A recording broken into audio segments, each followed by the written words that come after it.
Hello everyone. Welcome to Mr. Midnight True Crime Stories. I am here to help you today. I know you use this video to fall asleep. So before that, like the video and subscribe to the channel. Also, where are you from and what time are you watching? Now get comfortable and relax. There are moments in life when everything appears perfectly ordinary.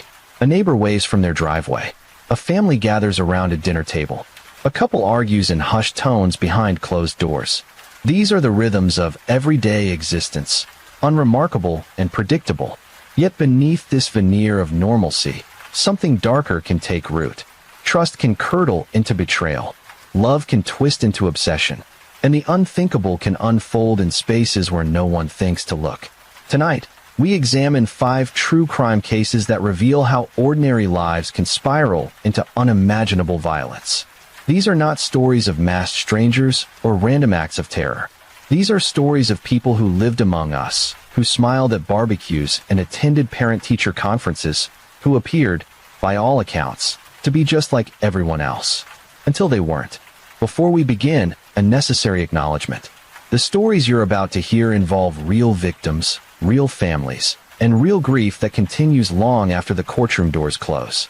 We approach these cases with respect for those who suffered and with an understanding that evil rarely announces itself. It hides in plain sight, wearing the face of familiarity. The question that connects these 5 cases is deceptively simple. How does this happen? How does a marriage turn murderous? How does mental illness transform into horror? How does a mother's love become a child's death sentence? How does family loyalty justify execution? How does wealth purchase the erasure of human life? The answers are never simple, but they are always worth seeking. Our first case begins in a rural county in the southeastern United States, a place where neighbors know each other's names, and where the loudest sounds are typically tractors and church bells. It was here, in the early 2010s, that a man named Daniel Mercer arrived with his wife Paula and their 2 young children. They were starting over, or so Daniel believed. He had left behind a modest life in the Northeast, hoping that a change of scenery might repair what had begun to crack in his marriage. Daniel was described by those who knew him as quiet, perhaps even withdrawn. He wasn't the type to dominate conversations at social gatherings. He worked hard, loved his children fiercely, and tried to ignore the growing distance between himself and Paula. Money was tight, as it often is for families trying to establish themselves in a new place. Bills piled up. Arguments became more frequent. Paula grew restless, and Daniel grew suspicious. By 2012, their marriage existed more in name than in substance. Paula had begun spending time with other men, though she denied it when confronted. Daniel knew, or at least sensed, the truth. Friends would later recall seeing him at local diners, staring into his coffee, looking like a man trying to solve a problem with no good solution. He never spoke ill of Paula publicly. He focused on his kids, coached their sports teams, attended their school events. He was present in the ways that mattered to them. In the spring of that year, the family attended a farm equipment expo, one of those community events where vendors set up booths and families wander through displays of machinery and livestock. Witnesses later reported seeing Daniel and Paula in a heated exchange near the parking area. Voices were raised. Paula's face was red with anger. Daniel looked defeated. They separated, Paula taking the children back to the car, while Daniel walked off alone toward the exhibition grounds. That was the last time anyone saw Daniel Mercer alive. His truck remained parked at the family's property. His wallet and phone sat untouched on the kitchen counter. There was no note, no goodbye, no indication of where he might have gone or why. Paula reported him missing 2 days later, telling police that Daniel had been depressed and that she feared he might have harmed himself. She cried during the interview. She begged them to find her husband. She said her children needed their father. The investigation, such as it was, went nowhere quickly. Rural police departments are often understaffed and underfunded. Missing persons cases involving adults are notoriously difficult, especially when there's no evidence of foul play. The prevailing theory became that Daniel had simply walked away from his life. Men do that sometimes, the thinking went. They get overwhelmed, they get desperate, and they disappear. Paula encouraged this narrative. She told friends that Daniel had been struggling emotionally, that he'd talked about needing space, that she wouldn't be surprised if he'd hitchhiked to another state to start fresh. Months passed, then years. Life on the Mercer property continued. Paula began dating openly. The children adjusted to their father's absence as best they could, though neighbors noticed they rarely mentioned him. In 2014, Paula remarried. Her new husband moved into the home she had shared with Daniel. They held the ceremony in the backyard, a small affair with family and a few close friends. That backyard would become significant for reasons no one could have predicted. In the years following Paula's remarriage, neighbors began to notice construction activity on the property. A new fire pit appeared, built with professional-grade materials and set into a large concrete pad. It seemed excessive for such a modest home, but Paula explained that her new husband enjoyed entertaining. They hosted barbecues occasionally, though attendance was sparse. The fire pit became a focal point of the backyard, imposing and permanent. Daniel's family, meanwhile, never stopped looking for answers. His sister filed multiple requests with local law enforcement, begging them to reopen the investigation. She insisted that Daniel would never have abandoned his children. She pointed to his phone and wallet, still sitting in evidence storage. What man leaves without those things? The police were sympathetic but firm. Without new evidence, there was nothing more they could do. That new evidence came in 2023, more than a decade after Daniel's disappearance. A utility company needed to access a section of the Mercer property to repair underground lines. During excavation near the backyard fire pit, workers discovered something that made them stop immediately and call the authorities. Human remains, buried beneath the concrete pad. Forensic analysis confirmed what Daniel's sister had known in her bones for 11 years. The remains were Daniel Mercer's. The cause of death was a gunshot wound to the back of the head, execution style. He had been killed shortly after his disappearance and buried in his own backyard. For over a decade, Paula and her new husband had lived above his grave. They had grilled food and hosted guests mere feet from where Daniel's body decomposed in the earth. The arrest came swiftly. Paula was taken into custody and charged with first-degree murder.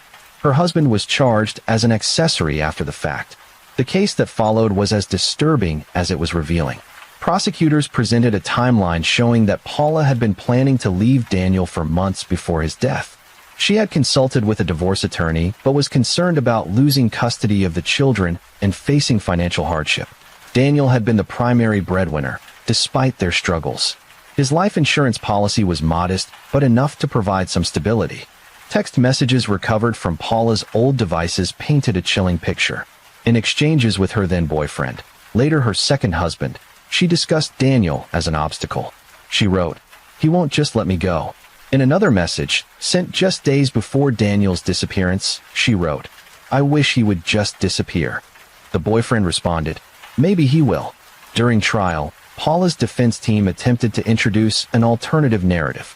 They claimed that one of Daniel's children had accidentally discharged a firearm kept in the home, and that Paula had panicked, choosing to bury the body rather than face an investigation that might result in her losing her children. It was a desperate strategy, one that required the jury to believe a mother would frame her own child for murder rather than call for help. The prosecution dismantled this theory with precision. Forensic experts testified that the angle of the bullet wound was inconsistent with an accidental discharge by a child. The burial site showed signs of careful planning, not panicked improvisation. The concrete pour had been done professionally, requiring advanced scheduling and payment. Phone records placed Paula and her boyfriend together on the day of Daniel's disappearance, hours after the argument at the Farm Expo. Most damning was Paula's behavior in the years following Daniel's death. She had never filed for a death certificate. She had continued to access joint bank accounts. She had told multiple conflicting stories about Daniel's whereabouts. When investigators asked why she had remarried without legally dissolving her first marriage, she claimed she thought Daniel's prolonged absence constituted an automatic divorce. It didn't. The jury deliberated for less than 6 hours. Paula Mercer was found guilty of first-degree murder and sentenced to life in prison without the possibility of parole. Her second husband, who maintained he had no knowledge of the murder, was convicted of helping to conceal evidence and received a 15-year sentence. Daniel's children, now young adults, were left to process the reality that their mother had killed their father and then built a life on top of his grave. This case forces an uncomfortable question. How many other missing persons are not missing at all, but buried where no one thinks to look? How many families host gatherings unaware they're standing above someone's final resting place? The answer is unknowable, but the implications are deeply unsettling. The story of Daniel Mercer is one of calculated deception, but it is deception rooted in the familiar.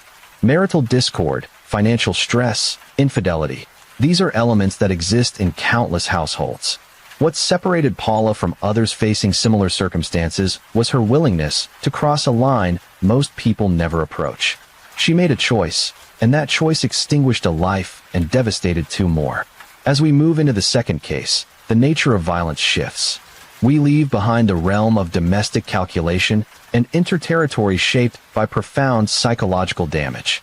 This is a story from decades past, one that has seeped into American folklore and inspired countless horror narratives. But the real story, stripped of sensationalism, is ultimately about a human being destroyed by abuse and mental illness, who in turn destroyed others.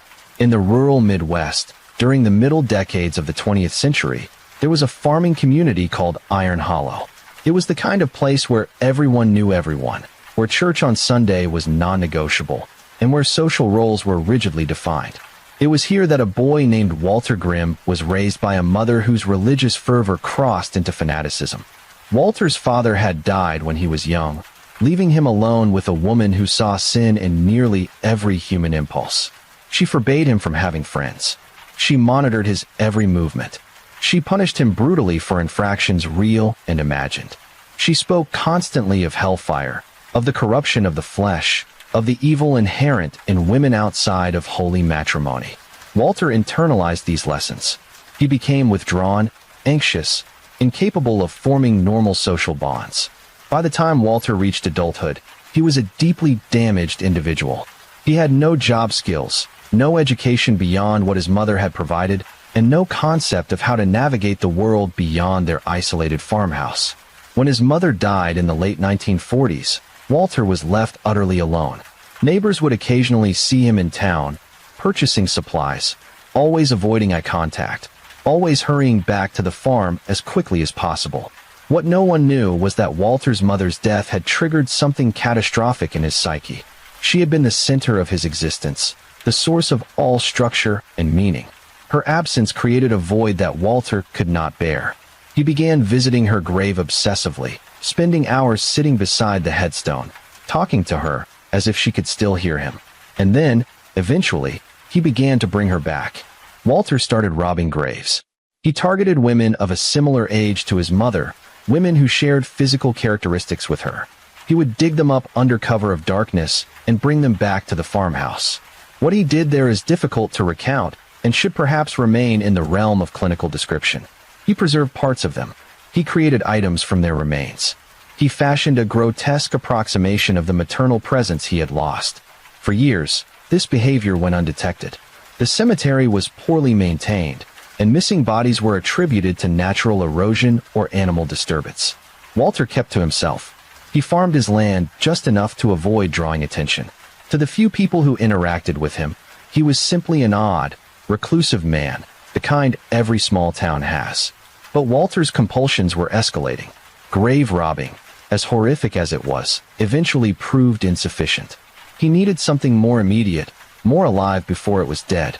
In the early 1950s, 2 women disappeared from Iron Hollow within a span of 18 months. The first was a middle-aged widow who owned a small general store. The second was a seamstress who worked from her home. Both were last seen in the early evening, closing up their businesses. Both vanished without a trace. The town was gripped by fear. Theories proliferated. Some believed a drifter was responsible. Others thought it was connected to labor disputes at a nearby factory. A few suspected domestic situations that had turned fatal. No one suspected Walter Grimm. He was too pathetic, too broken, too harmless. The truth emerged almost by accident. A plumber came to the Grimm farmhouse to repair a well pump in 1954.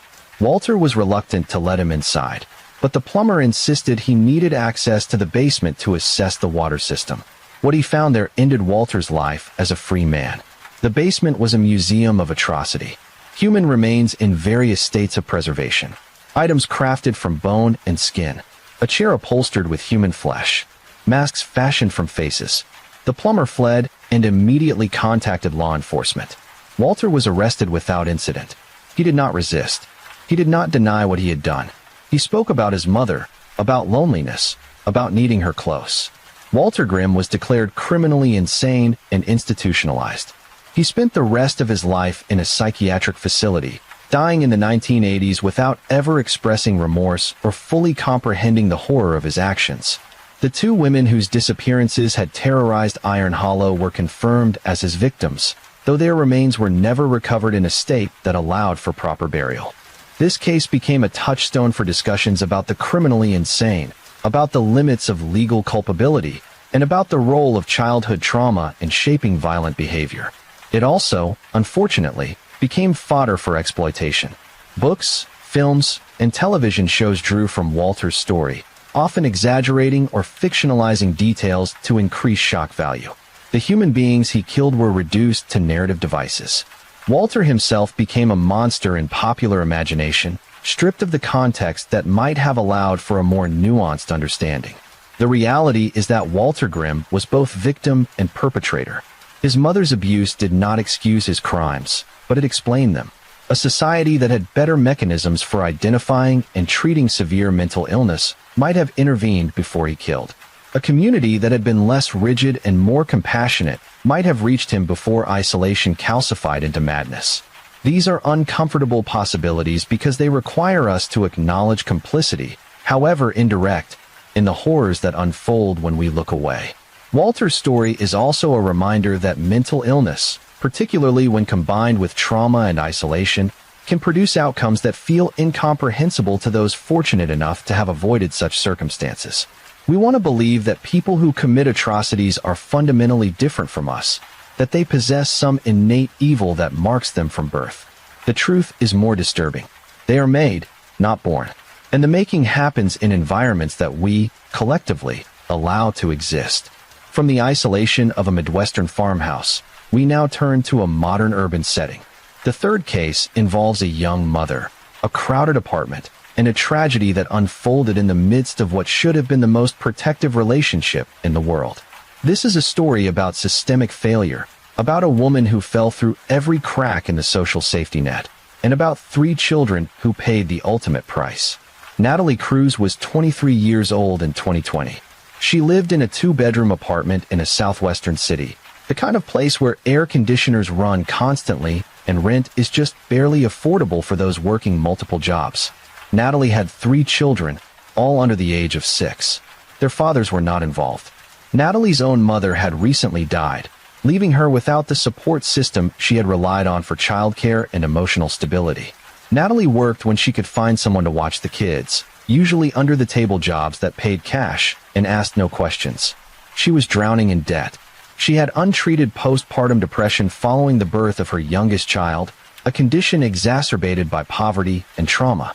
She had a history of substance abuse, though she had been trying to stay clean for the sake of her children. By all accounts, she loved them. Neighbors heard her singing to them at night, gentle lullabies that drifted through the thin apartment walls. In the months leading up to the tragedy, Natalie had reached out for help multiple times. She called social services, asking for assistance with childcare and housing. She was placed on waiting lists. She visited a free mental health clinic, where a counselor recommended therapy and medication. She could not afford the medication and could not attend regular therapy sessions because she had no one to watch the children. She spoke with her landlord about her inability to pay rent, and he threatened eviction. She contacted a domestic violence hotline after an incident with an ex-boyfriend, but she did not follow through with filing a report because she feared retaliation. Every system that was supposed to catch her failed, not through malice, but through inadequacy. There were too many people in need and too few resources to help them. Natalie was one case among thousands. She was triaged into lower priority because her situation, while dire, was not immediately life-threatening. Until it was. On a hot night in July, Natalie put her 3 children to bed. She sang to them, as she always did. She kissed their foreheads. And then, in a state that psychologists would later describe as a dissociative episode brought on by severe mental illness and chronic stress, she suffocated them. One by one. She used a pillow. She was gentle, if such a word can apply to infanticide. She cried as she did it. Neighbors heard her sobbing but assumed it was another difficult night in a building full of difficult nights. When it was over, Natalie arranged the children in their beds as if they were sleeping. She sat on the floor between their rooms. And then, hours later, she called 911. Her voice on that call is a study in disassociation.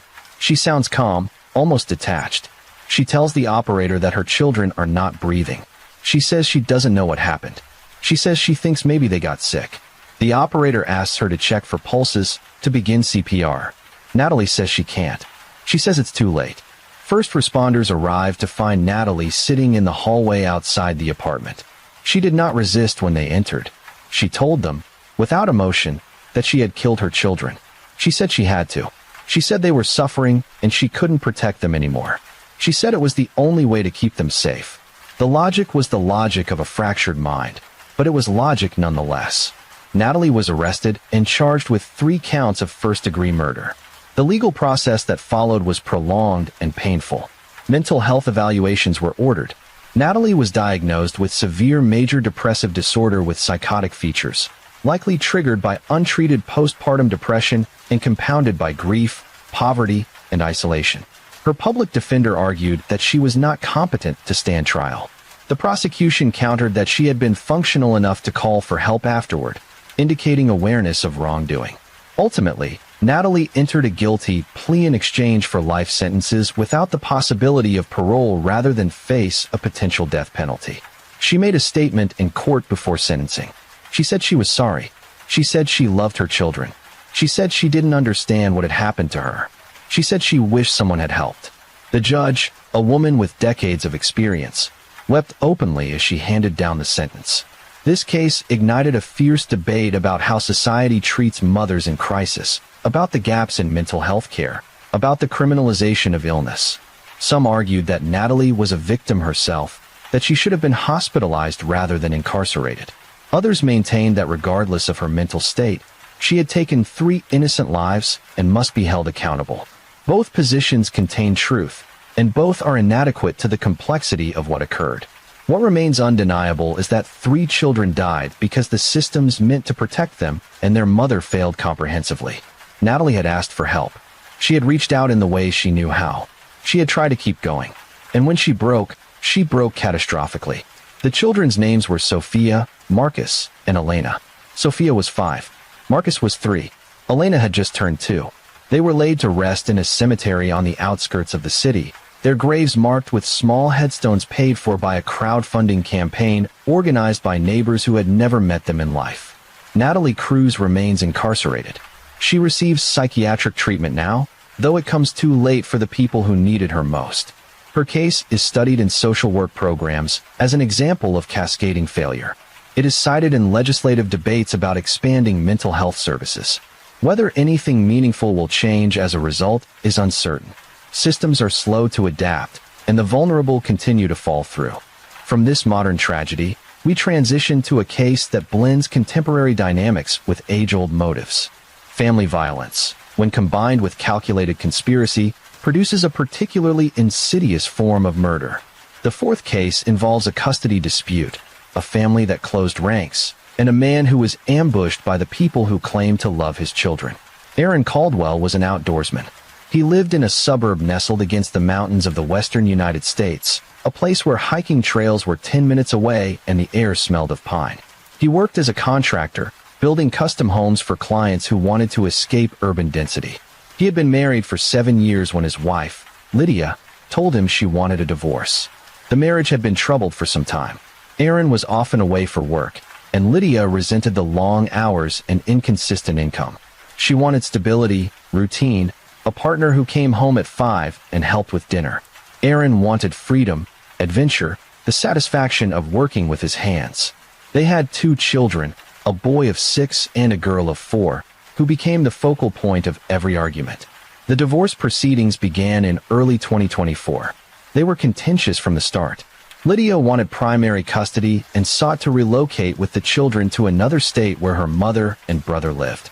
Aaron contested the move, arguing that he was an involved father and that the children's lives were rooted in their current community. The court ordered a custody evaluation. Both parents were interviewed. Home visits were conducted. The evaluator noted that both Aaron and Lydia were capable parents, but that communication between them had broken down entirely. While the legal process unfolded, Lydia's family began involving themselves. Her mother, a retired schoolteacher with a sharp tongue and a protective streak, made no secret of her disdain for Aaron. She believed Lydia had married beneath herself and that Aaron's lifestyle was unsuitable for children. Lydia's brother, a former military member who had struggled to find his footing in civilian life, shared this view.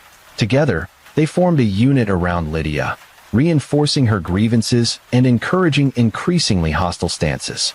Text messages recovered later from Lydia's phone revealed the evolution of this hostility into something darker. Her brother wrote, "He doesn't deserve those kids." Lydia responded, "I know." Her mother wrote, "Men like him don't change. You have to protect your babies." Lydia responded, "I'm trying." In another exchange, her brother wrote, "What if he just wasn't a problem anymore?" Lydia did not immediately respond, but days later wrote, "I don't know what to do." The conspiracy that formed was not sophisticated, but it was committed.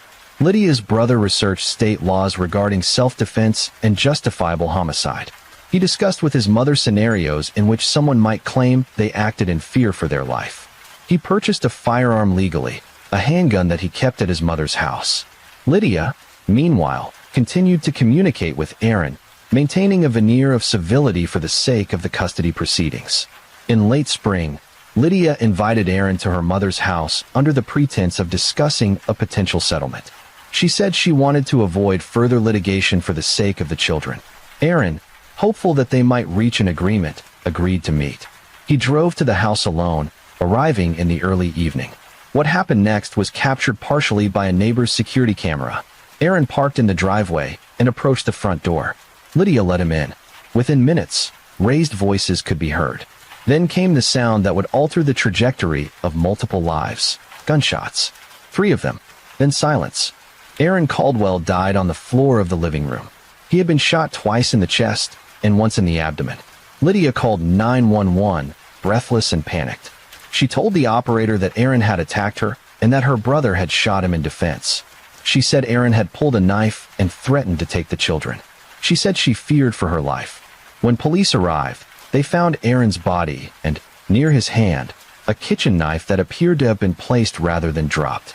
Blood spatter analysis suggested Aaron had not been in a position to attack when the first shot was fired. The angle of the wounds indicated he had been facing away from the shooter. Security footage showed Aaron arriving unarmed, his body language relaxed rather than aggressive. The investigation moved quickly. Lydia, her mother, and her brother were all taken in for questioning. Under pressure, inconsistencies in their stories emerged. Lydia claimed Aaron had grabbed the knife from the kitchen. Her brother claimed Aaron had been carrying it. The mother claimed she had not seen the knife at all. Phone records revealed the planning conversations. Financial records showed that the firearm used had been purchased weeks earlier, contradicting claims that it was kept for home defense. Within 72 hours, all 3 were arrested. Lydia was charged with first-degree murder and conspiracy. Her brother was charged with first-degree murder. Her mother was charged as an accessory before the fact. The children were removed from Lydia's custody and placed temporarily with Aaron's sister, a woman who had to process both her brother's murder and her sudden responsibility for his children. The trial was covered extensively by local media. Lydia's defense attorney argued that she had been coerced by her family, that she feared her brother, and that she had not intended for Aaron to die. The prosecution presented the text messages, the planning, the purchase of the weapon. They argued that Lydia had orchestrated the entire event, using her family's antipathy toward Aaron to achieve what she could not accomplish legally: full control over the children and the elimination of the man standing in her way. The jury found Lydia guilty on all counts. She was sentenced to life in prison without the possibility of parole. Her brother received the same sentence. Her mother, whose role was deemed less direct, received 25 years. Aaron's children, now without either parent, faced a future shaped by trauma and loss. This case illustrates how family loyalty, when twisted by resentment and a shared sense of grievance, can become a weapon.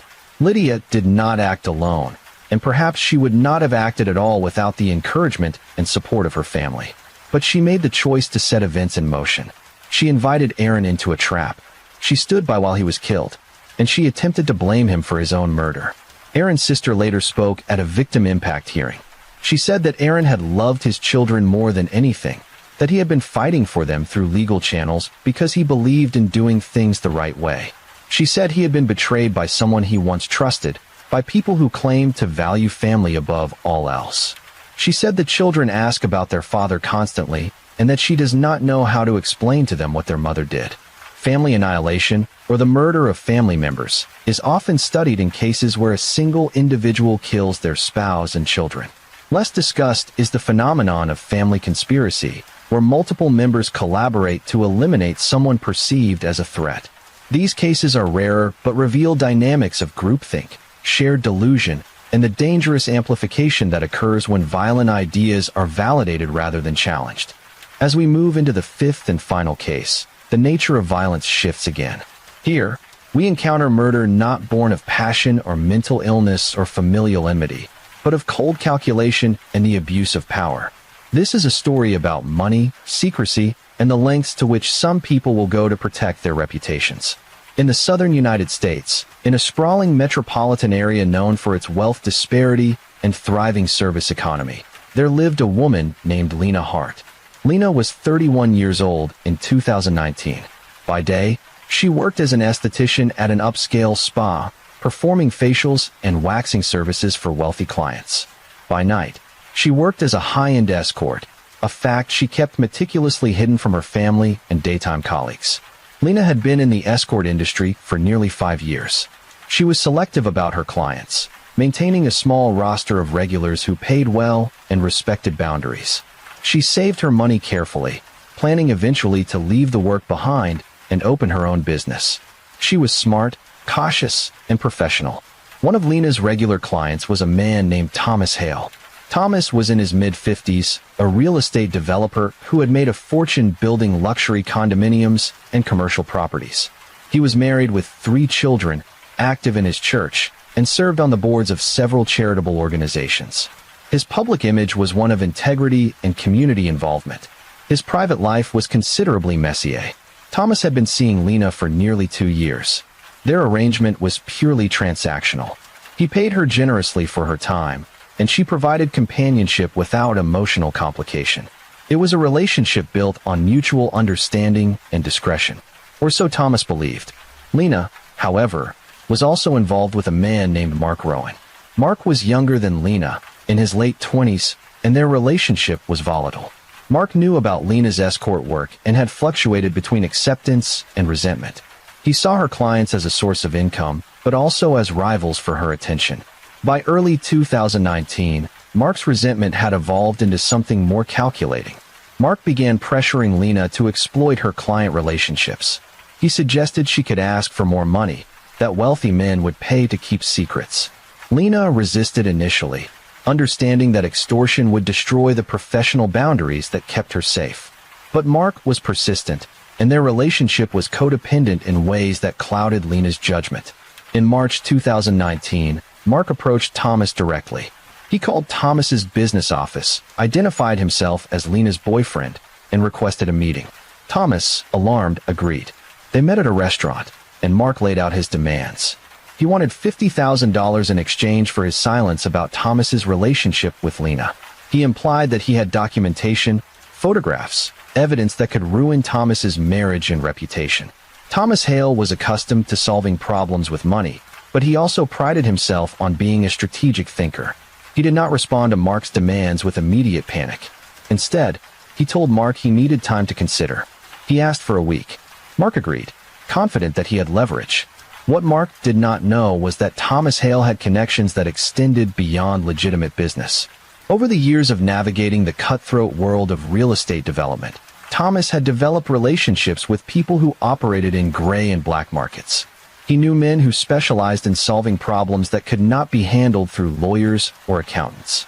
These were not mobsters in the traditional sense, but they were individuals who understood violence as a tool and who were willing to use it for the right price. Thomas reached out to a contact, a man who ran what was described as a private security consulting firm. In reality, the firm provided services that ranged from corporate espionage to intimidation to In extreme cases, elimination of threats. Thomas explained his situation. He said he was being extorted and that he needed the problem to disappear. He did not specify how, and the man on the other end did not ask for clarification. They discussed payment. Thomas wired a significant sum to an offshore account. What happened next was coldly efficient. The security firm assigned 2 contractors, both former military with experience in covert operations. They were given Mark's name, address, and daily routine. They were told to make it look like an accident or a robbery gone wrong. The contractors conducted surveillance for several days, identifying patterns in Mark and Lena's movements. On a Thursday evening in late March, Mark left Lena's apartment to pick up food from a nearby restaurant. He walked, as he often did, preferring the short exercise to driving. The contractors followed him in a vehicle. When Mark reached a section of sidewalk that was poorly lit and away from security cameras, they accelerated and struck him from behind. The impact threw Mark's body several feet. He died at the scene from massive internal injuries. The initial police response treated it as a hit and run. These incidents were not uncommon in the area. The vehicle was never identified. There were no witnesses.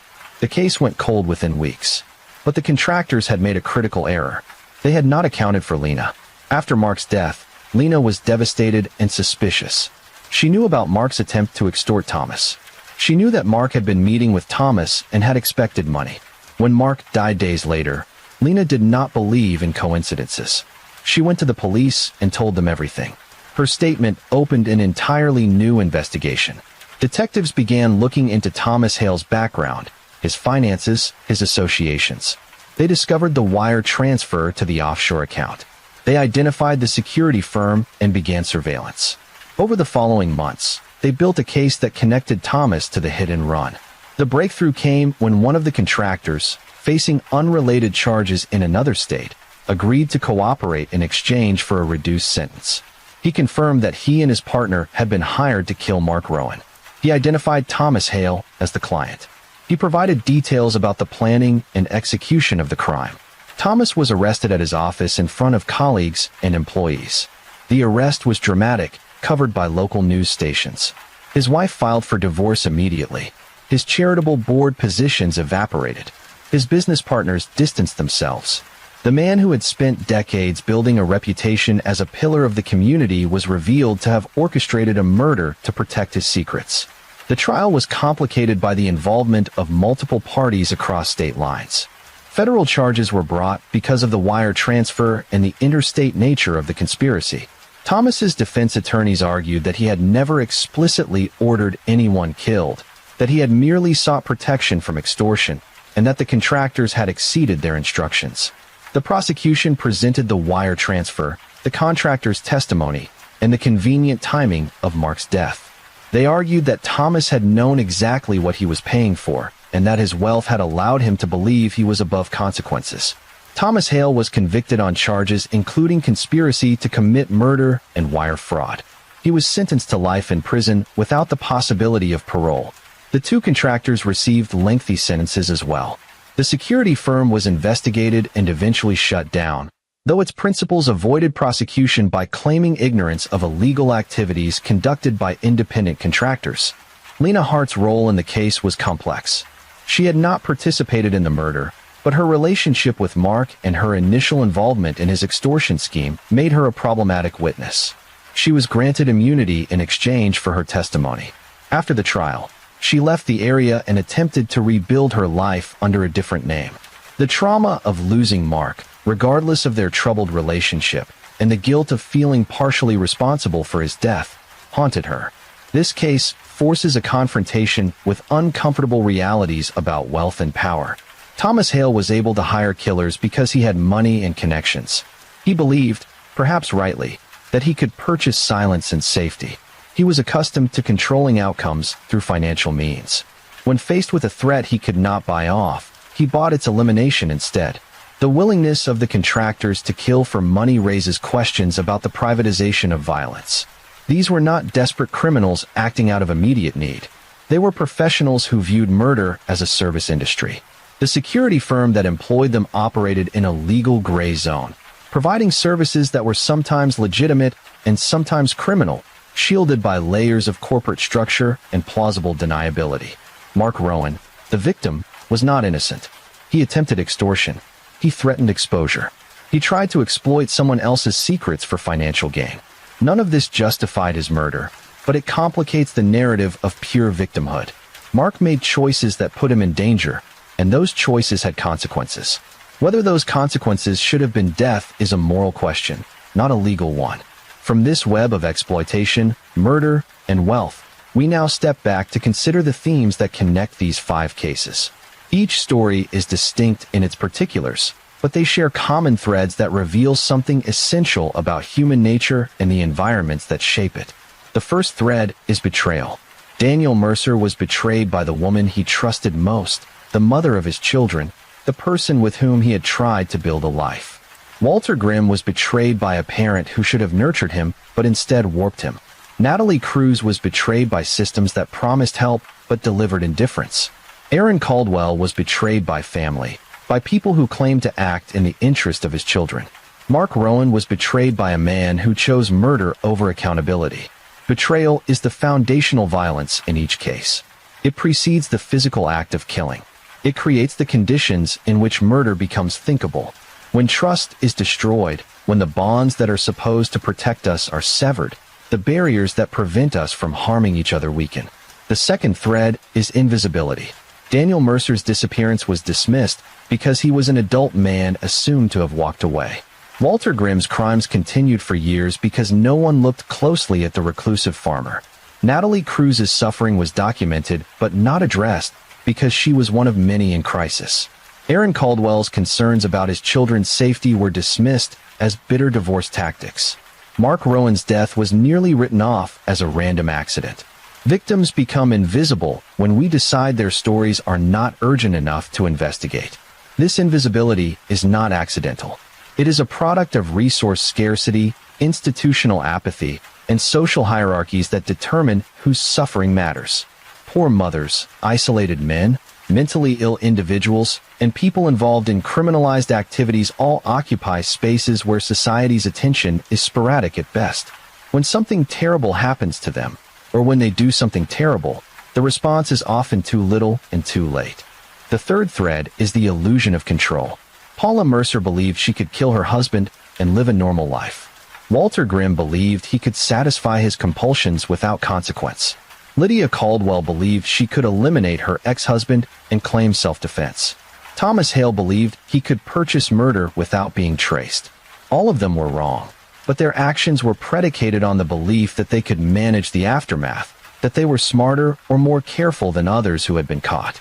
This illusion is dangerous because it allows people to cross moral lines they might otherwise hesitate at. If you believe you will not be held accountable, if you believe you can shape the narrative, if you believe your intelligence or resources or planning will protect you, then the unthinkable becomes merely difficult. And difficult problems, as these cases demonstrate, are problems people convince themselves they can solve. The fourth thread is the failure of intervention. In every case, there were moments when a different outcome was possible. If Daniel's family had pushed harder for an investigation, if Walter's community had recognized his mental illness and intervened, if Natalie had received the mental health care and support she desperately needed, if Aaron's custody concerns had been taken seriously earlier, if Mark had chosen differently when Thomas made his initial payment. Each case contains a series of junctures where the trajectory could have changed. This is not to assign blame to those who did not intervene. Most people do not recognize danger until it has materialized. Most systems are reactive rather than proactive. But it is worth considering how many tragedies could be prevented if we were better at seeing warning signs and responding to them before crisis becomes catastrophe. The fifth and final thread is the permanence of loss. Daniel Mercer's children grew up without a father, knowing their mother killed him. Walter Grimm's victims disappeared into nightmares. Natalie Cruz's children were erased from the world by the person who should have protected them most.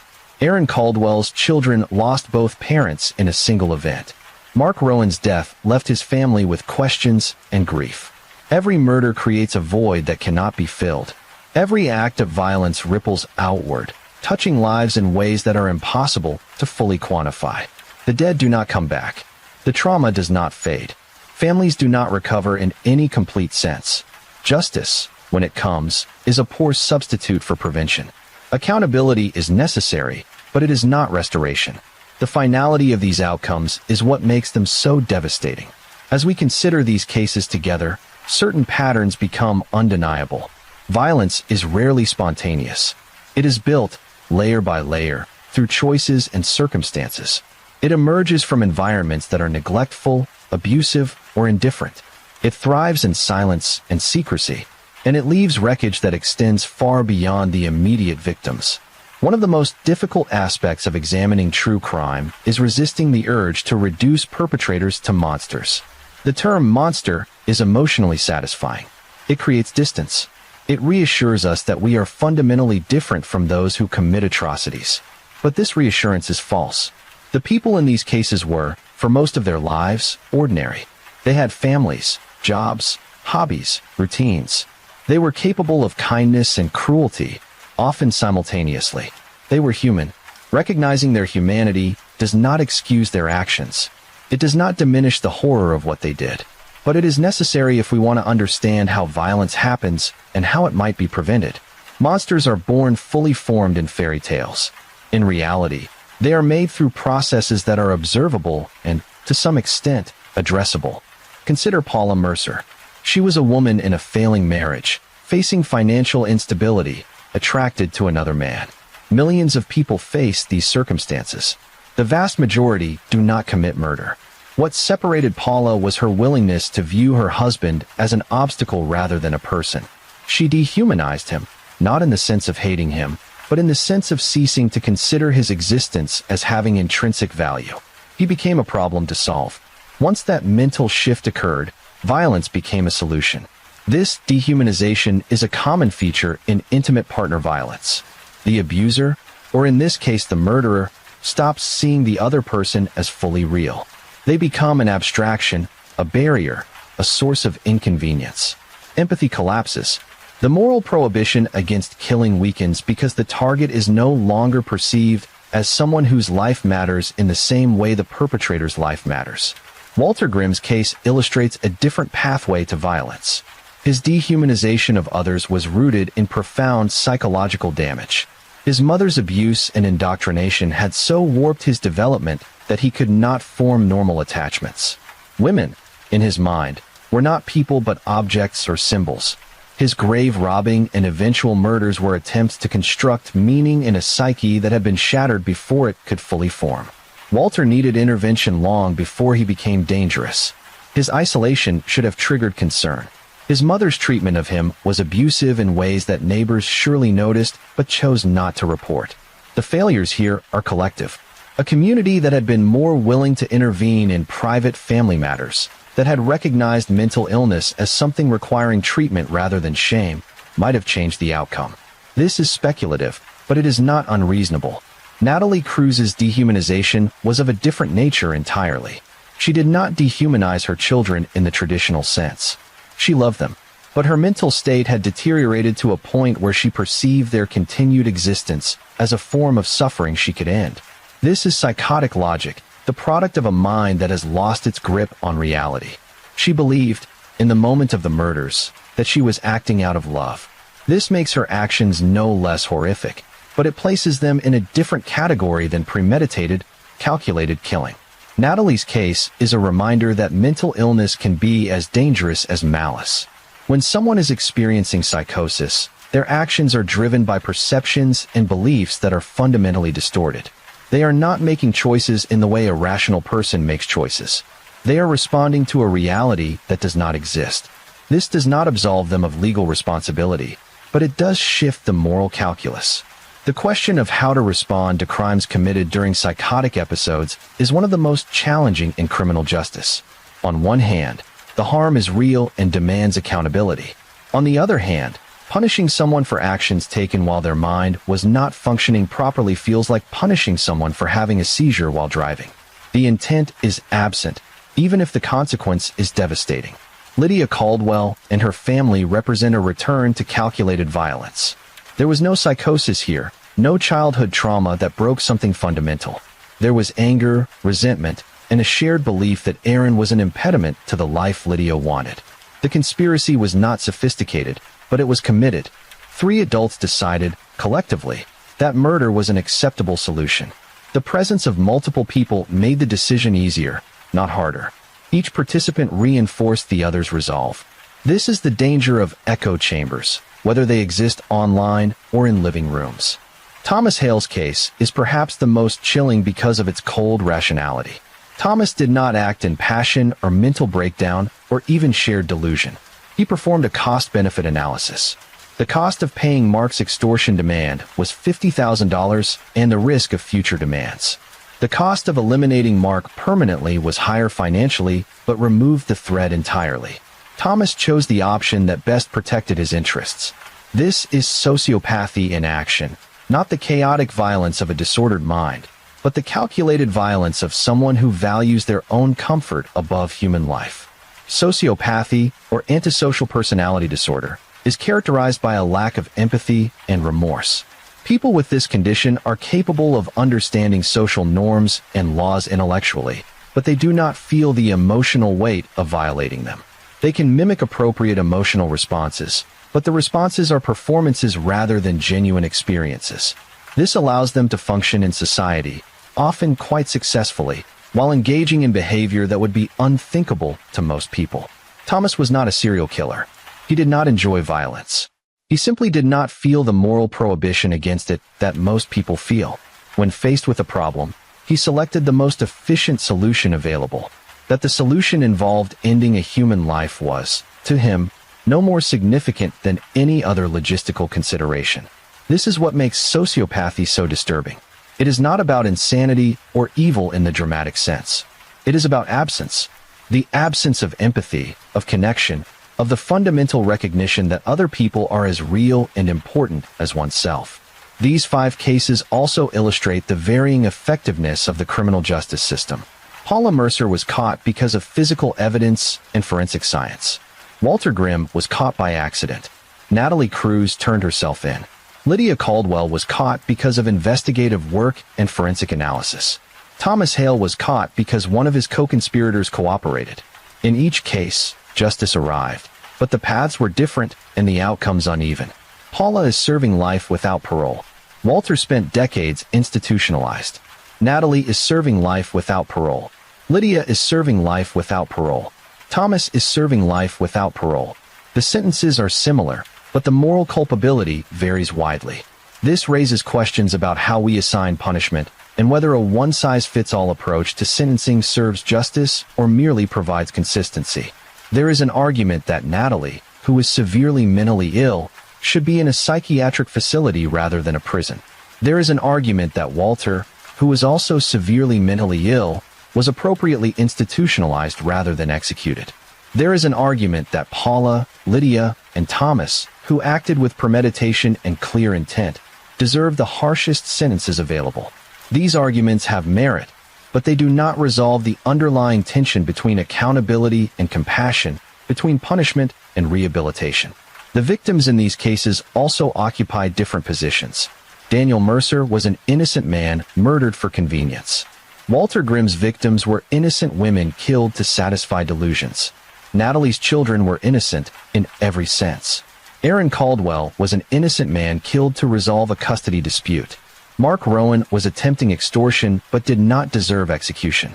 The varying degrees of innocence do not change the wrongness of the murders, but they do affect how we perceive the cases emotionally.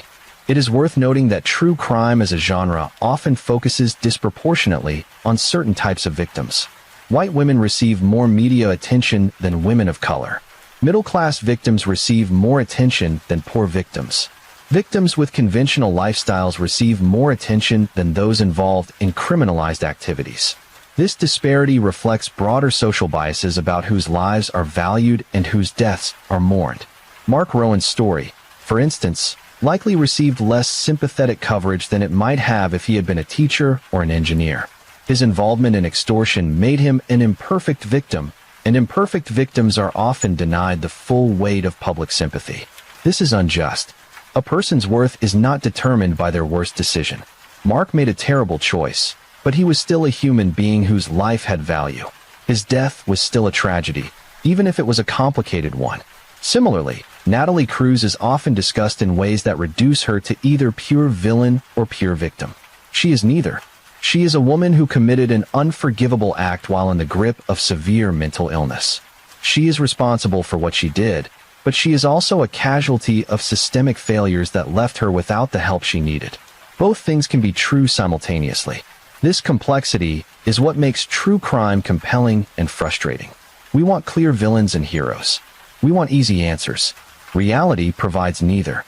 It provides people making choices under pressure, sometimes terrible choices, and it provides consequences that ripple outward in ways that are impossible to contain. Another theme worth examining is the role of secrecy in enabling violence. Paula Mercer kept her plan secret. Walter Grimm's activities were hidden by isolation. Natalie's deteriorating mental state was invisible to overwhelmed systems. Lydia's conspiracy was conducted through private communications. Thomas's arrangement with the contractors was designed to be untraceable. Secrecy allows violence to fester. It prevents intervention. It creates the space in which the unthinkable becomes possible. This is why transparency, while uncomfortable, is protective. Families that communicate openly about struggles are less likely to reach crisis points. Communities that check in on isolated members can identify warning signs. Systems that take mental health seriously can intervene before tragedies occur. Sunlight, as the saying goes, is the best disinfectant. Violence thrives in darkness. Of course, transparency has limits. Privacy is also important. The balance between respecting privacy and preventing harm is delicate and context-dependent. There is no formula that works in every situation. But the general principle holds: secrets enable harm. The more we isolate, the more we hide, the more we refuse to acknowledge problems, the more likely those problems are to escalate. The cases also demonstrate the importance of believing people when they say they need help. Daniel's family knew something was wrong, but were dismissed by police. Walter's community saw his dysfunction, but did nothing. Natalie explicitly asked for assistance and was placed on waiting lists.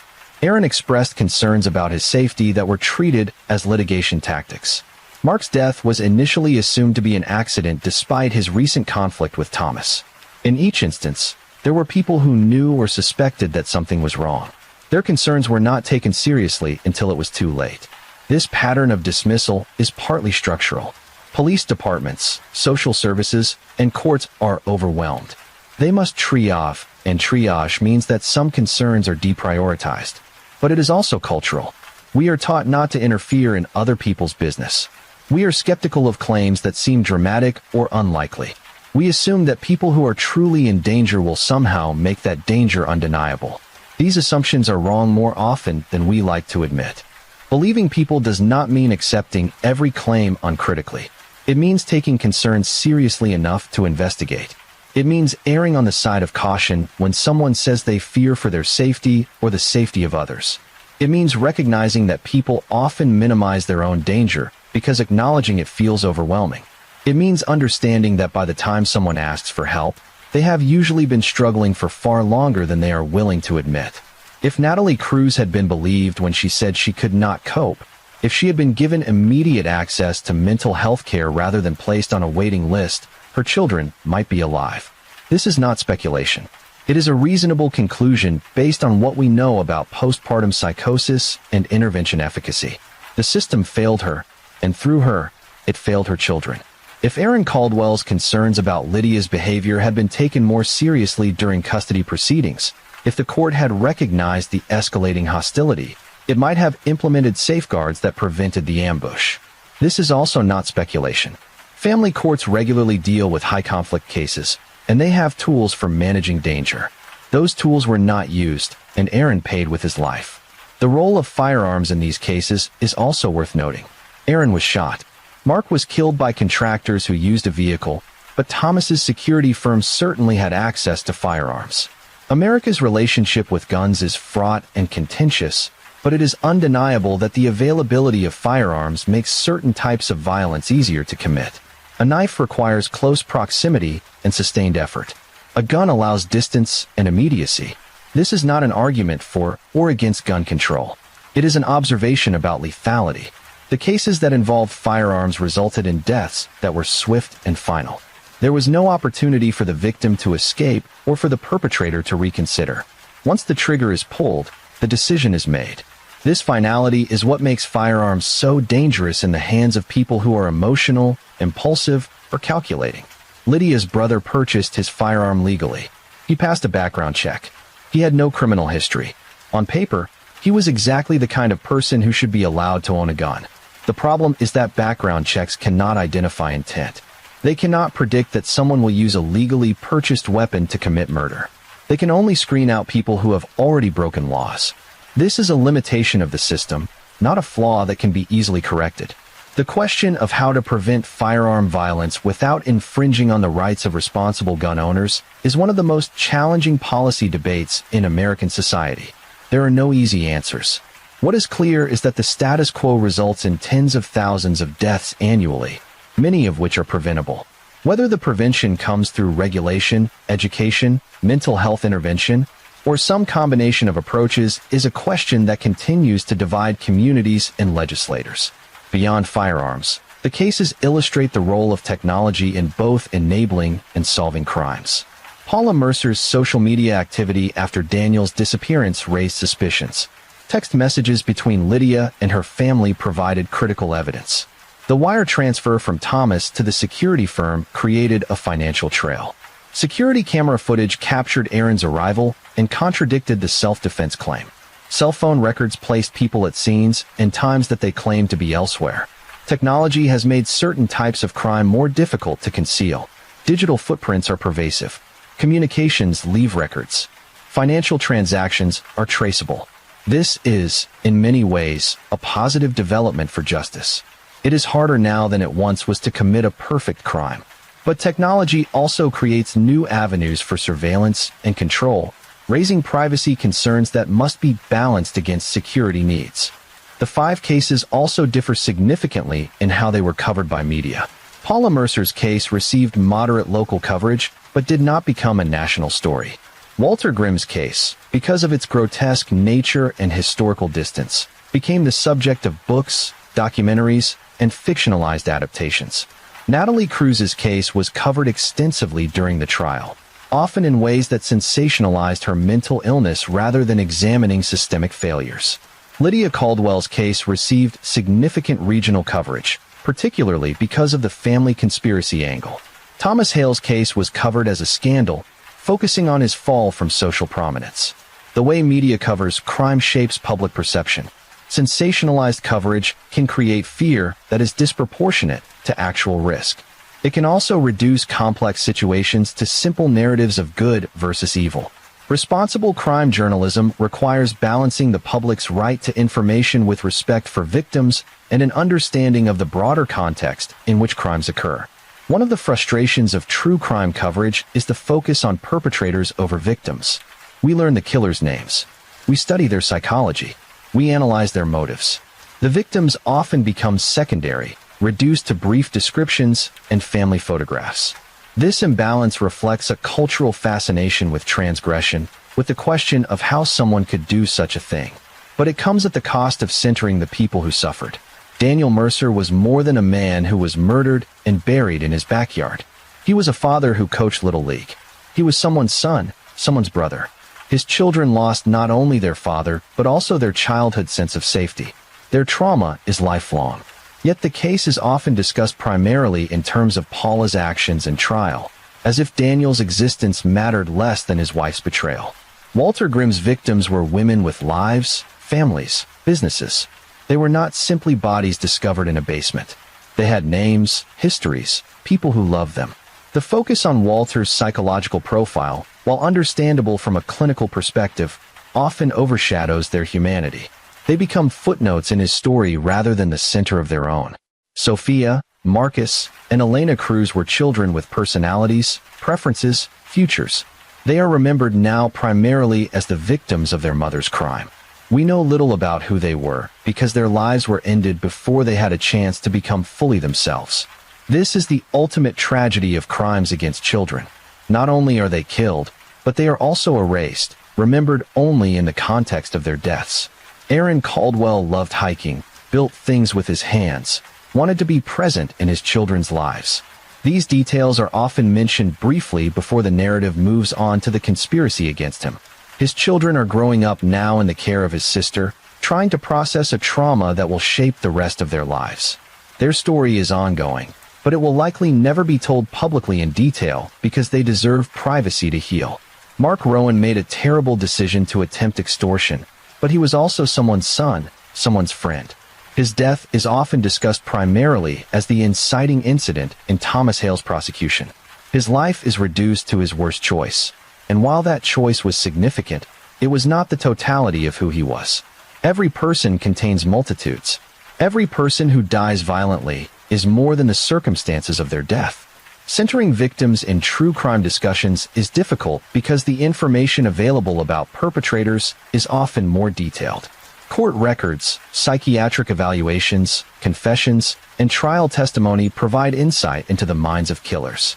Victims, by contrast, are absent from these proceedings except as subjects of testimony. They cannot speak for themselves. Their stories are told by others, filtered through grief and memory. This imbalance can be corrected by making a conscious effort to research and include information about victims' lives before the crimes. It requires asking not just how someone died, but how they lived.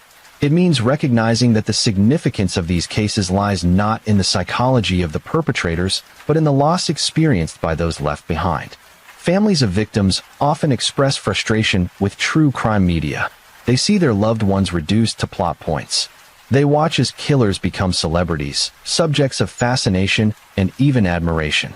They hear people discuss the crimes casually, as entertainment, without acknowledging the ongoing pain of those who were directly affected.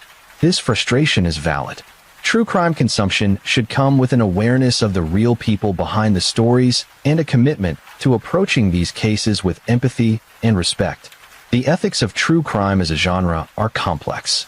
On one hand, examining these cases can serve educational purposes. Understanding how violence occurs can inform prevention efforts. Studying criminal justice responses can highlight systemic improvements that are needed.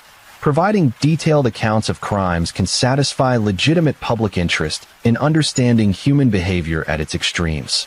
On the other hand, there is a risk of voyeurism, of consuming others' suffering as entertainment without considering the ethical implications. There is a risk of glorifying perpetrators, of giving them the attention and notoriety they may have craved. There is a risk of re-traumatizing victims' families every time the case is discussed publicly. Navigating these ethical tensions requires intention. It requires asking why a particular case is being discussed and what purpose that discussion serves. It requires respecting the wishes of victims' families when they request privacy. It requires avoiding sensationalism and focusing on facts rather than speculation. It requires remembering that these are real events with real consequences, not fictional narratives designed to thrill. The 5 cases we have examined tonight were selected not for their shock value, but for what they reveal about the nature of violence and justice. They represent different pathways to murder, different types of victims and perpetrators, different investigative challenges and legal outcomes. Together, they paint a picture of crime that is more complex and nuanced than simplified media narratives often allow.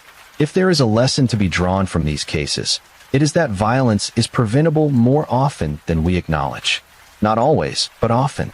Systems that adequately fund mental health services, that take threats seriously, that provide support to families in crisis, that investigate disappearances thoroughly regardless of the victim's circumstances, that hold powerful people accountable. These systems save lives. We have the knowledge and resources to reduce violence significantly. What we often lack is the political will and social commitment to do so. It is easier to punish after the fact than to invest in prevention. It is easier to blame individuals than to acknowledge systemic failures. It is easier to other those who commit crimes than to recognize the continuum of circumstances and choices that lead from ordinary life to atrocity. None of this is to suggest that individual responsibility is meaningless. Paula Mercer chose to kill her husband. Lydia Caldwell chose to conspire against her ex-husband. Thomas Hale chose to hire killers. These were deliberate decisions made by people who understood right from wrong and chose wrong anyway. They are accountable for those choices, and justice demands consequences. But accountability and prevention are not mutually exclusive. We can hold people responsible for their actions while also working to create conditions that make such actions less likely. We can punish those who commit crimes while also recognizing that some crimes could have been prevented if different choices had been made by institutions, communities, and systems. Walter Grimm and Natalie Cruz occupy a different space in this discussion. Both were severely mentally ill at the time of their crimes. Both should have received treatment long before they became dangerous. The question of culpability in such cases is more complex. They are legally responsible under the framework of our justice system, but morally, the picture is murkier. If someone's brain is not functioning properly, if they are experiencing psychosis or responding to trauma-induced delusions, are they making choices in the same sense that a mentally healthy person makes choices? The legal standard for insanity is narrow, and many people with severe mental illness do not meet it. They are found guilty and sentenced accordingly. Whether this serves justice or merely satisfies our need to hold someone accountable is debatable. The alternative, excusing all crime committed during mental illness, is untenable. It would create obvious problems for public safety and undermine the principle that actions have consequences. But the current system, which often treats mental illness as an aggravating factor rather than a mitigating one, is also problematic. It punishes people for being sick. A more humane approach would involve diverting mentally ill offenders into treatment rather than incarceration when appropriate, providing robust psychiatric care within prisons for those who must be incarcerated, and investing heavily in early intervention to prevent mental illness from escalating to the point where violence becomes likely. These approaches exist in some jurisdictions, but are underfunded and inconsistently applied. The broader question of what we want our justice system to accomplish is central to these discussions. Is the purpose of incarceration punishment, deterrence, rehabilitation, or public safety? Different people answer this question differently, and those answers shape policy debates about sentencing, parole, and prison conditions.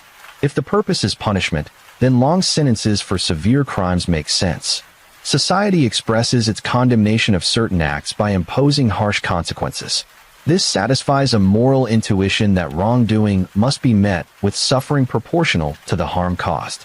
If the purpose is deterrence, then the effectiveness of punishment becomes the relevant measure. Research on deterrence is mixed. Certainty of being caught deters crime more effectively than severity of punishment.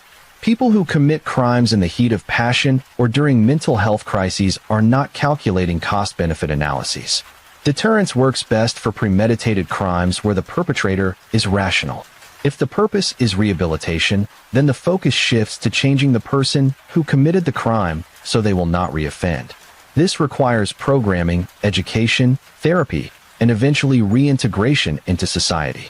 Rehabilitation is difficult and expensive, and it is not always successful. But for many offenders, particularly those who committed crimes young or under circumstances that have since changed, rehabilitation offers a path to redemption. If the purpose is public safety, then the goal is simply to separate dangerous people from society for as long as they pose a threat. This is the logic behind life sentences and long-term incapacitation. It does not require punishment beyond confinement, but it also does not prioritize rehabilitation unless it serves the goal of eventual safe release. Most justice systems attempt to serve all four purposes simultaneously, which creates tension. A sentence that is long enough to feel like adequate punishment may be longer than necessary for public safety. A focus on rehabilitation may feel like insufficient condemnation of the crime. Deterrence may require harsh sentences that undermine rehabilitation efforts. These tensions are inherent and cannot be fully resolved. In the cases we have discussed, the sentences imposed reflect primarily punitive and public safety concerns. Paula Mercer, Lydia Caldwell, and Thomas Hale will never be released. The sentences communicate society's judgment that their crimes were so severe that they forfeited their right to freedom. Whether these sentences also serve deterrence is uncertain. People who commit murder rarely believe they will be caught. The certainty of punishment is more effective than its severity. Natalie Cruz's sentence is more troubling from a rehabilitation perspective. She is mentally ill and, with treatment, might not pose a future danger. Yet she is serving life without parole. This reflects a judgment that some acts are so heinous that rehabilitation is beside the point. The murder of children is one such act. Society demands that the perpetrator never be free again, regardless of whether they could be safely released. This is an understandable emotional response, but it raises questions about what we are accomplishing. Natalie in prison receives mental health treatment she did not have access to before. She is, by accounts, remorseful and aware of what she did in ways she was not during the psychotic episode. She will never be released. Her continued incarceration serves no rehabilitative purpose because there is no path to release. It serves punishment and, perhaps, provides some sense of justice to a society that demands accountability. The question of whether life without parole is ever appropriate is contentious. Some argue that it should be reserved for the most extreme cases where rehabilitation is impossible or the risk of reoffense is too high. Others argue that it should be abolished entirely, that every person should have a possibility of redemption. Still others argue that life without parole is more humane than the death penalty and should be retained as the most severe punishment available. These are not questions with clear answers. They involve competing values: mercy and justice, safety and redemption, individual rights, and collective good. Different societies answer them differently, and even within societies, opinions vary widely. What is clear is that incarceration alone does not address the root causes of violence. If we want fewer Daniel Mercers buried in backyards, fewer Sophias and Marcuses and Elenas killed by parents in crisis, fewer Aarons ambushed by conspiracies, fewer Marks murdered by hired killers, we need to invest in prevention. This means funding mental health services, supporting families in poverty, taking domestic violence seriously, holding powerful people accountable, and creating communities where people look out for one another. It also means confronting uncomfortable truths about inequality. Natalie Cruz's children might be alive if she had not been poor. Adequate childcare, housing stability, and access to health care could have changed the trajectory of her life. Aaron Caldwell might be alive if family courts were better equipped to identify dangerous escalation patterns. Mark Rowan might be alive if wealth did not insulate people like Thomas Hale from accountability for as long as it did. These systemic issues are difficult to address because they require collective action and sustained investment. It is easier to focus on individual cases, to punish individual perpetrators, and to move on. But individual cases accumulate. They form patterns. And those patterns reveal systemic failures that demand attention. The role of community in preventing violence cannot be overstated. Many of the cases we have discussed involve people who were isolated or whose problems were known but ignored. Daniel's disappearance was not investigated thoroughly. Walter's dysfunction was visible but unaddressed. Natalie's struggles were documented but not prioritized. Aaron's concerns were dismissed. Mark's conflict with Thomas was known to Lena but not reported until after his death. Communities that are connected, that notice when people are struggling, that intervene before crises escalate, are safer communities. This does not mean intrusive surveillance or violations of privacy. It means a culture of care, where people feel responsible for each other's well-being and where asking for help is not stigmatized. This kind of community is increasingly rare in modern society. We are more mobile, more isolated, more likely to live among strangers. We are less likely to know our neighbors, less likely to participate in civic organizations, less likely to have extended family nearby. These changes have many benefits, but they also create conditions where people can slip through cracks unnoticed. Rebuilding these connections requires intentionality. It means making time for neighbors, participating in local institutions, being willing to have difficult conversations when we notice someone struggling. It means balancing respect for privacy with concern for safety. It is not always comfortable, but it is necessary. The 5 cases also highlight the importance of thorough investigation. Daniel's case went cold because police assumed he had left voluntarily. If they had treated his disappearance as suspicious from the beginning, if they had questioned Paula more aggressively, if they had examined the property more carefully, his body might have been discovered years earlier. This would not have saved his life, but it would have brought justice sooner and prevented Paula from remarrying and living above his grave. Mark's death was initially assumed to be a hit-and-run accident. If investigators had not had Lena come forward, Thomas might never have been caught. The case required persistence, coordination across jurisdictions, and a willingness to follow leads that seemed unlikely. This is resource-intensive work, and many police departments lack the resources to conduct such investigations for every suspicious death. Adequate funding for law enforcement, particularly for investigative units that handle complex cases, is essential for justice. But funding alone is not sufficient. Training, accountability, and a culture that prioritizes thorough investigation over closing cases quickly are also necessary. Too often, police work is judged by clearance rates and response times rather than by the quality of investigations and the justice achieved. The legal system's treatment of these cases also varied significantly. Paula's trial was straightforward once evidence was discovered. Walter was institutionalized without trial under standards that would likely not apply today. Natalie pled guilty, avoiding trial entirely. Lydia's case involved multiple defendants and complex conspiracy charges.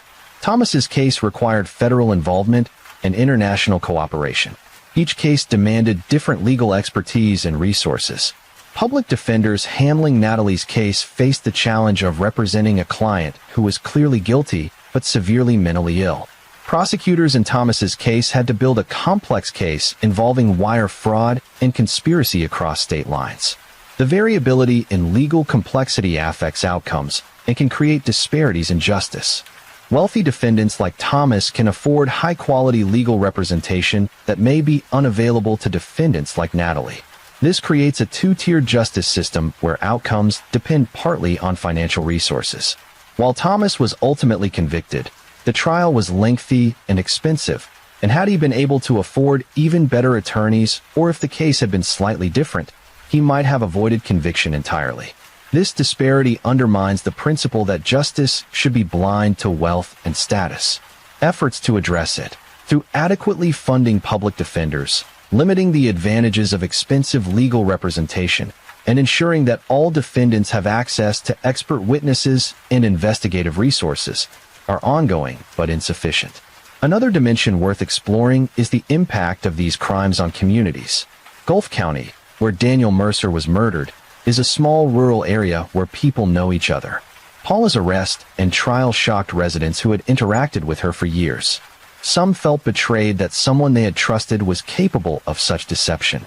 Others questioned whether they should have noticed something wrong. The discovery of Daniel's body in the backyard forced a reckoning with the reality that violence can hide in the most ordinary places. Iron Hollow, the community where Walter Grimm committed his crimes, was never quite the same after his arrest. The town became known for one thing: a gravekeeper who robbed graves and murdered women. People moved away. Property values dropped. The story became a stain that could not be washed away. Decades later, the town is still referenced primarily in the context of Walter's crimes, a legacy that current residents resent. The city where Natalie Cruz lived experienced her crime as part of a broader pattern of poverty-related tragedies. There was grief, certainly, but also a sense of inevitability. People who work in social services know that the system is overwhelmed, that people fall through the cracks, that tragedies like Natalie's are waiting to happen. The challenge is that recognizing this pattern has not yet translated into the political will to adequately fund solutions. The suburban community where Aaron Caldwell was murdered experienced collective horror at the family conspiracy. That a mother, grandmother, and uncle could plan and execute a murder felt like a betrayal of fundamental values. School counselors worked with children who knew Aaron's kids, helping them process fear that families they trusted might also harbor danger. The ripple effects extended far beyond those directly involved. The metropolitan area where Thomas Hale operated was less affected. His crime was a scandal, certainly, but in a city of millions, scandals come and go. The exposure of the security firm led to some regulatory changes, but the fundamental structures that allowed Thomas to hire killers remain largely intact. Wealth still insulates people from accountability, and private security firms still operate in gray zones where legality is ambiguous. These varying community impacts reflect different contexts and scales. Small communities feel individual tragedies more acutely because everyone is connected. Large communities absorb shocks more easily, but may also be less motivated to make systemic changes because the impact feels diffuse. Neither response is necessarily better, but both shape how communities heal and whether they take steps to prevent future tragedies. The question of healing is complex. Victims' families never fully recover. They learn to live with grief, but it does not disappear. Daniel's children are adults now, trying to build lives while carrying the knowledge of what their mother did. Aaron's children are growing up in the care of an aunt who loves them, but who is also processing her own grief. The families of Walter's victims likely carried trauma across generations. Lena Hart lives under a different name, trying to escape a past that follows her. These are not stories with happy endings. Justice systems can provide a form of closure through trials and sentences, but closure is an inadequate word for what families experience. Accountability is necessary, but it does not restore what was lost. No sentence brings back the dead. No conviction erases the trauma. The best outcome is that families receive acknowledgement that their loved one's life mattered and that the person responsible is held accountable. This is not healing, but it is something. Support systems for victims' families are often inadequate. Victim advocates exist within criminal justice systems, but they are frequently understaffed and limited in what they can provide. Therapy and counseling are essential, but they are expensive and not always covered by insurance. Financial compensation, when available, helps with practical matters but does not address emotional wounds. Some families find meaning in advocacy, working to change laws or raise awareness about issues related to their loved one's death. Daniel's sister became involved in efforts to improve missing persons investigations. Families of Walter's victims contributed to discussions about mental health policy. Advocacy can be healing in that it transforms grief into purpose, but it is also exhausting and requires reliving trauma repeatedly. The alternative, attempting to move on without engaging with the crime publicly, is equally valid. Many families simply want privacy to grieve and heal away from media attention and public scrutiny. There is no right way to respond to trauma, and families should be supported in whatever path they choose. As we near the end of our examination, it is worth returning to the question posed at the beginning. How do ordinary lives unravel into unimaginable violence? The answer, as these cases demonstrate, is that there is no single answer. Violence emerges from different sources: betrayal, mental illness, desperation, conspiracy, calculated self-interest. It is enabled by different factors: neglect, isolation, systemic failure, secrecy, wealth. It affects different people: spouses, children, neighbors, strangers. And it demands different responses: investigation, treatment, accountability, prevention. What connects these disparate cases is the human capacity for both cruelty and resilience. Paula Mercer's betrayal of Daniel was cruel.